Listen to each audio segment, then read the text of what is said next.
Hello, I'm Noir Nerd. Hopefully you can hear me alright. This is something, a little experimental project I've been working on called Music of the Peers, which is a generated like cyberpunk environment slash generative music app using A-Frame. Basically, I'm using Tone.js, A-Frame, and then a bunch of my own custom code, which is modified from labyrinths, which I used before, to create a procedurally generated city scene that you can like fly around. All the music and the tones you hear being generated are being generated on the fly, and you can change it by looking at these boom boxes, and then it generates a new sequence basically. See that, and there's a new sequence being generated there from me looking at each boombox. It's a different, wildly different one. We just generate it from the start, like show it from the start. At the start, you've obviously got an empty scene. You need to trigger it because it's using sound. Look at the start game. I'm going to modify that bit obviously, and then it completely generates on the fly a new scene with water, with some like pavement style textures. The textures have been generated with Leonardo.ai, which is something I'm using a bit more frequently now. You can just see there's like these building textures. I'm thinking of, well, the main reason I've done this is for an art show I want to do, and also to experiment with generative music. It's a sort of gamified generative music thing basically. So if I go into find a boombox before I can trigger a new sequence off. But it's like an experiment in generated environments. I think it only really would work in desktop at the minute. I'm not sure this would really translate into VR because of the flying mechanic, which I decided to do. At first I was going to do like a sort of like I did with the other one, the Barrowlands, like a WSAD where you look at the floor and it moves, but I've not done that now. And I'm going to strip. I've still got some optimizations to do, but it's turned out quite cool. So you've got this like plane attached to the floor here, and then you've got a generated city. And like I said, all of these are randomly generated with some parameters. Obviously, it's not completely random, which could be made bigger, but I've not done that yet. I've not experimented with that because just looked at the boombox, get a different generated pattern. Any of these boomboxes basically triggers another sequence to be generated randomly with Tone.js. You get some interesting little melodic arpeggio. What's the word for it? I don't know. It's sort of like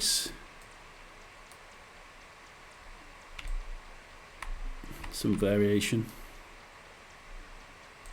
This idea could obviously be expanded on a bit more, but I've only really just literally got that basic bit running. There's no physics. I've been experimenting a bit with physics, and there are static bodies attached to this and a dynamic, kinematic, to the player cam.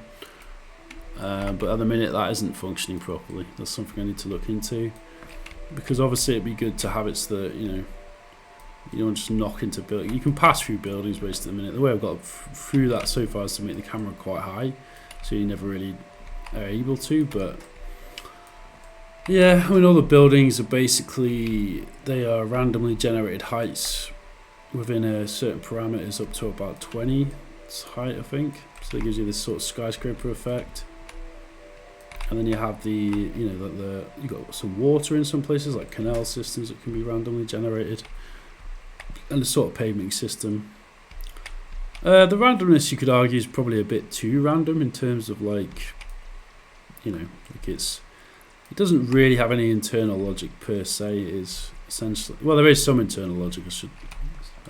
There is some logic in terms of how the buildings are spread, because obviously if it's too random, and this is something I actually had to work through, all these buildings would be well too bunched together. I mean, you still do get a few cases still where you get interlacing, overlooking, like there for example, you get the interlacing. The only real way I can see to change that in a minute is to have like a basic checking thing to say if the last thing was, or the last array element, because this is all basically an array that's just been rendered into 3D, like with a lot of these projects. But the only way to really have a check for that would be to say if the last thing that was generated was, but then because of the variance in the width and the height, not always possible to do that, as it were. We've got a skybox here. It was created using Leonardo AI. So yeah, I've been experimenting with texture creation with that because it's quite useful, and they were kind enough to give me some free credits as well, which is good, of course. So I get like free credit usage on Leonardo AI every day actually, so I'm trying to maximize my usage of that. Yeah, this is the canal system, goes through here. It's quite cool actually. So, and then obviously, like if I refreshed it, went back into here, we're going to get a different map. I mean, obviously there are variations, that there's different textures for each building being randomly allocated. So you can see you can immediately tell straight away it's a different map. And there's probably it's not infinite variety, but there'll be thousands of different varying options you could have, probably hundreds of thousands, I guess. Well, think about how big this map is. I think it's up to about 7,500. This is one of the bigger ones, so it can be between 5,000 and 7,500 length array. This is one of the bigger ones, so you can immediately tell. If I just fly around here, this is a much longer one than the previous one, so it's probably, well, it might be 5,700, I don't know. It's a big map anyway, this one. So every time it gets generated, this code is I may in fact do a code overview. That'll be quite useful. As with previous projects as well, I've specifically for the Tone.js part of this, I've started utilizing ChatGPT to aid with that, though a lot of the code was mostly written by me. It just gave me a good starting point. Interestingly enough as well, on this specific project, working with ChatGPT is how I discovered Tone.js. It wasn't a library I was aware of before, and it actually helped me discover that. And then it was like a good guide for how to get started with generating the random sequences and sounds, and then I just modified it to my heart's content, added a bit of reverb, added some effects chains that I can then trigger off. I think I will actually do a code overview now because may as well. The code's, like I said, it's not completely finalized, but there is no reason not to share it at this point, I don't think. Some of it will probably be trimmed down a bit, but yeah, sort of. And like I said, I'm going through this process now, a lot of my work, experimental work, of reusing components. So I've developed sort of component libraries that I can then change and modify as I go along. So this is partially based on Labyrinth Generator. Let me just shut this off for a second, and I can go back here. So got our good to go close on this stuff. All the textures are here. These are textures generated with Leonardo AI for the floors, the floor, yada yada yada. This is, like I said, this is based on Barrowland's code that I've just scraped back some stuff, added some more stuff as you would expect. If you want to get like a bit more of a perspective on that, then look at the Barrowlands video. That covers all the code review and that. Main new things here which have changed from that. LabGen is a modified version of that code, which is also then itself a modified version of Labyrinth's generator. Scoring isn't actually used, so I'll probably get rid of that now. Components is the components library. Let me just make this a bit bigger. Put it full screen. Oh no, I can't access that one. How to get off it now? I'm about to get off this mode now. Just close it and open it again. Can't remember. It's terrible, isn't it? Can't remember how to stop full screening with the shortcut. Let's put it here. I'll put it into presentation mode. It's a bit easier to read then. Wait, what? There you go. Alright, view. Oh, it's not, is it? Right, I'll just zoom in. I'm forgetting I'm not on WebStorm. I really need to get WebStorm sorted out again, but view and Zoom it in, wherever it is. Zoom in. Should be readable. Maybe zoom in and one more time. Zoom in again. There we go. That's definitely big enough. So I've been experimenting with implementing ammo and physics system. That is sort of working, and I can actually show if I put the debug mode to true. It uses ammo now, so this is a new thing. That's, I think, for the last year or so. You have. Why? So, okay, for some reason. Oh yeah, because let's run it again. Yep. Open that up. Because, like I said, this is so that see now there's that white lines around. That's the collision box or the bounding box, and then you can see they do actually have bounding boxes applied to every element.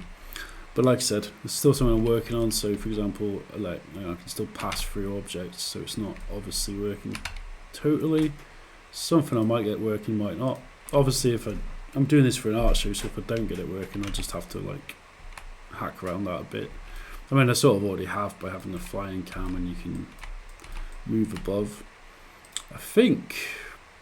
And then yeah, there's asset loading stuff. That's not needed anymore. I don't actually need that there, but a load of sound effects. Like I said, because it's from Barrowlands, and this is a work in progress. We'll texture IDs for the walls, yada yada yada. Start game link so that you got a start button, game button component, which basically launches the game. But because it uses sound, it's dead important that you have a user gesture of some sort before you trigger sound. Otherwise, every browser just gets annoyed about that. Auto-playing music is a pain now. I think I've mentioned this in a few videos. So that's one way of dealing with it. The actual player is here. That's under this entity rig. And then you've got the controls there, acceleration, look controls. That's where I've added the physics collision. The ammo body is kinematic type body, and then it can emit collision events. That's true, and then the shape of it, and then this player component. And there's like that light, the red light that you can see. There's a lot of stuff going on there. I'm not going to animation. I've not actually fully implemented that yet, but that was for like basically changing colors. So I'm still working on. So this would be triggered when you like look at the boom boxes. That's the fusing animations there, for example.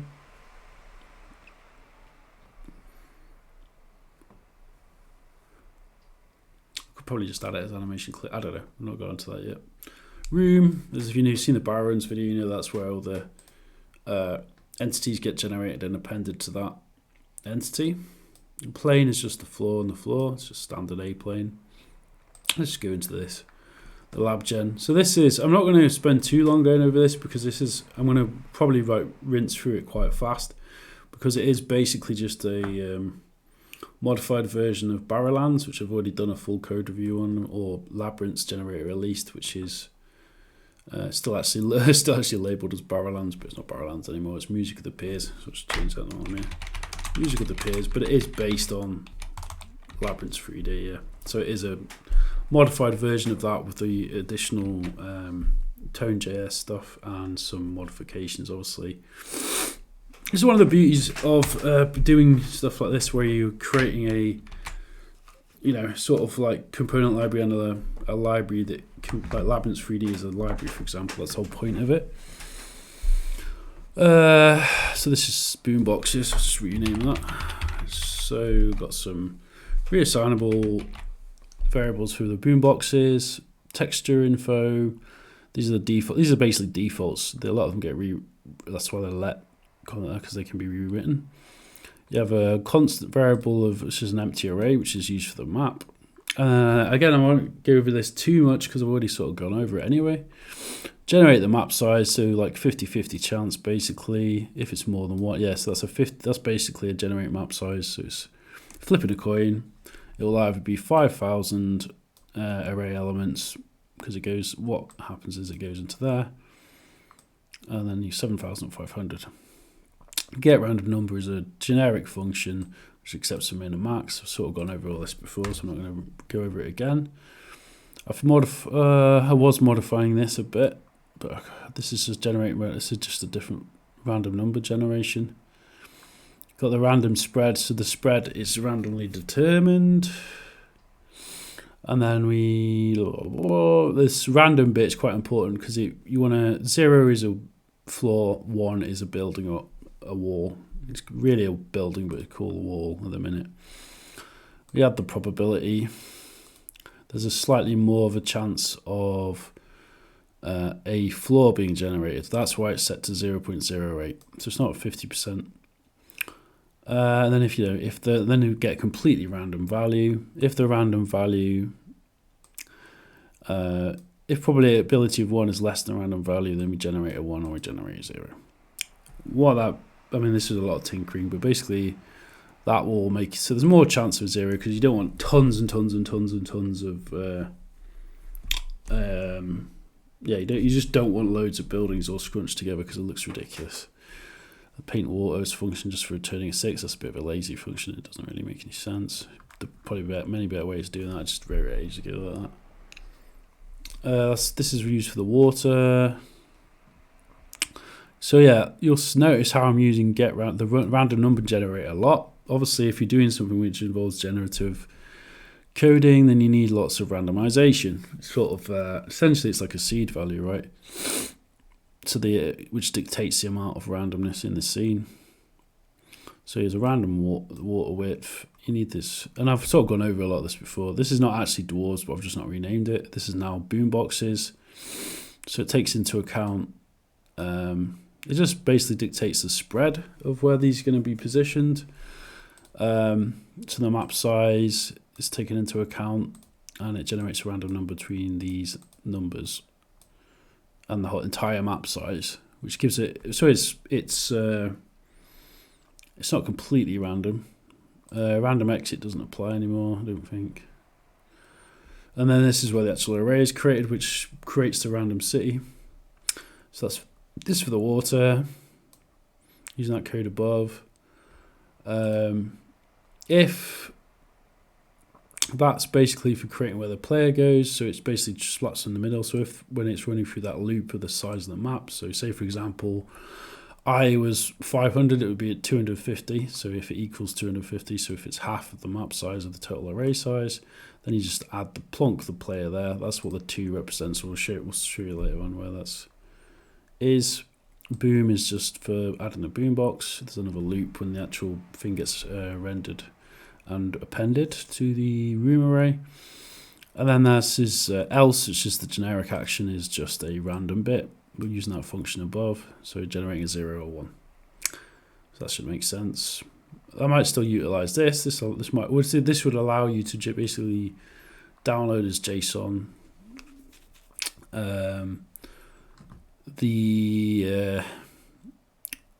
whatever you want to download, for example. So it could be, this is a function I'm not actually utilized, but basically that would allow you to download the map. So this is not stuff I've implemented. This is like just add boom. That's adding boombox, creating an element. I don't want to go too far into this because again, this is basically just a reworked version of that code. Apart from you got updated player position, and then we have a synchronous function. This is when the music loaded. So the scene is loaded. So we've got stop random music, which is a new thing. And I'll go into that actually in a minute. And then you start the random music. So the start random music is a whole other thing. This is all in Tone.js. And not Tone.js, it's in Gen Music. Tone.js is the actual library. I'll cover this now. I know I've jumped around a lot. If you want to get further information on how the actual loop is done, watch the Labyrinths Generator video or the Barrowlands video, because I just don't want to repeat the same thing over and over again. So this is using Tone.js. Tone.js is a library used for generative music, basically. So how I've had to do this, and I don't know if it's perfect. I'm still getting used to using this library, but importing the certain like gain, distortion, sequence from the library itself, I've got two sequences there, which is just reassignable. Invoke tone is a generic function for starting a tone. And then most of it's here though. So I've got two of these functions, generate random ambient piece. Destination volume value is the actual volume of the sound that's generated. So you don't want it to be dead loud, or it's just obnoxious. Create a new synth. The Tone.js library goes into this a lot further, but I'm going to create a sine wave. You can apply different envelopes like attack, decay, sustain, release to destinations, basically like the master track, as it were. And then there's another synth 2 here. I've added a reverb effect, added it to that as well. Ping button delay. I mean, there's loads of things you can do here. You could do all sorts of mad stuff, but this is just what I've done initially. Chaining the effects. So you connect the reverb effect to synth 1, synth 2, which is created up here. And same for the reverb there, connect to some delay. This is something I got help with from ChatGPT actually. So this is for creating a random sequence of notes, but you need to know those notes. So I've got an array there with the different note sequences. And then this is a whole function here for generating random ones. So basically it selects a random note from here and it returns an array with those randomized notes. Function new sequence then triggers an attack release with those randomized notes. So there you go, random notes is called there. Blah blah blah blah. That's just a function there to call it when that function's called, and then you start the transport, which basically starts the sound. And then there's this variation here, which is basically the same thing, but with a little difference. That's sequence 2, function sequence 2, which is the same code basically. Again, this is only something I've been really, and then the actual function for which are exported out, start random music, generate random ambient piece, and then there's a second one, just the same thing with the new sequence 2, which I just talked about before. And then you got stop random music, which, because basically there's probably a second or so where switching from one sequence to another, it stops one sequence, starts another one, otherwise it can cause issues of overlap, I suppose. Yada yada yada. Then you got some exports, and then these are imported in here and called. You can see there, generate random ambient, generate random is actually needed because it's called within the gen music. Anyway, that's that. Like I said, I've already covered this, creating a loop. There's not much difference here really. It's create rooms. Just the only difference is here I've tweaked it a bit in terms of the values. So it's 100 but 250 if it's 5,000, so it's a ternary operator. So if it's that, then do this, then else do that. So if it's the smaller one, then you set it to 100. If it's a bigger one, set it to a higher value. And the actual appending is basically a for loops, checks for the actual contents of the item in the array, which is like, like I said, let me show you, it'll be easier. So if I go here, I think I can do this. If we go inspect, go into the developer console, blah, blah, blah, blah. This is the array that's generated this time. You can see there's 5,000 array elements there. There's the heights, the width, the depth. See that? 0, 1, 0, 0, 1, blah, blah, blah. It's like binary really. And then you've got, sometimes there are those random elements we were talking about before, so I'll have to find one first, but there will be one somewhere for the water, for example, which should be 6. So in a few random places, there you go. So you've got like 6, 6, 6, 6, 6, 6, 6, 6, 6, 6. That is basically a river or a stream.